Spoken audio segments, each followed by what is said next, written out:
এই রকম একটা সুস্বাদু পদ যদি লাঞ্চে থাকে তাহলে ডাল দিয়েই কিন্তু লাঞ্চটা করা সম্ভব।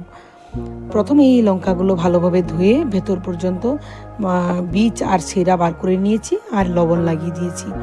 এবার কড়াইয়ে চিনে বাদাম, গোটা ধনে, গোটা জিরে, গোটা মৌরি, তার সঙ্গে 1 চামচ সাদা তিল আর 2টো শুকনো লঙ্কা ড্রাই রোস্ট করে বলে ট্রান্সফার করে নিলাম। কড়াইয়ে 1 চামচের মতন বেসন আর 1 চামচ ড্রাই কোকোনাট দিয়ে আমি ড্রাই রোস্ট করে নিচ্ছি। এবার আমি বলে ট্রান্সফার করে নেব। আর আগে যেটা ড্রাই রোস্ট করেছিলাম সেটা ব্লেন্ড করে নিয়েছি। সমস্ত উপকরণগুলি একসঙ্গে মিক্স করে একটুখানি হলুদ, 2 চামচ তেল আর স্বাদ মতো লবণ দিয়ে ভালোভাবে মাখিয়ে লঙ্কার মধ্যে চেপে চেপে ভরে নেব।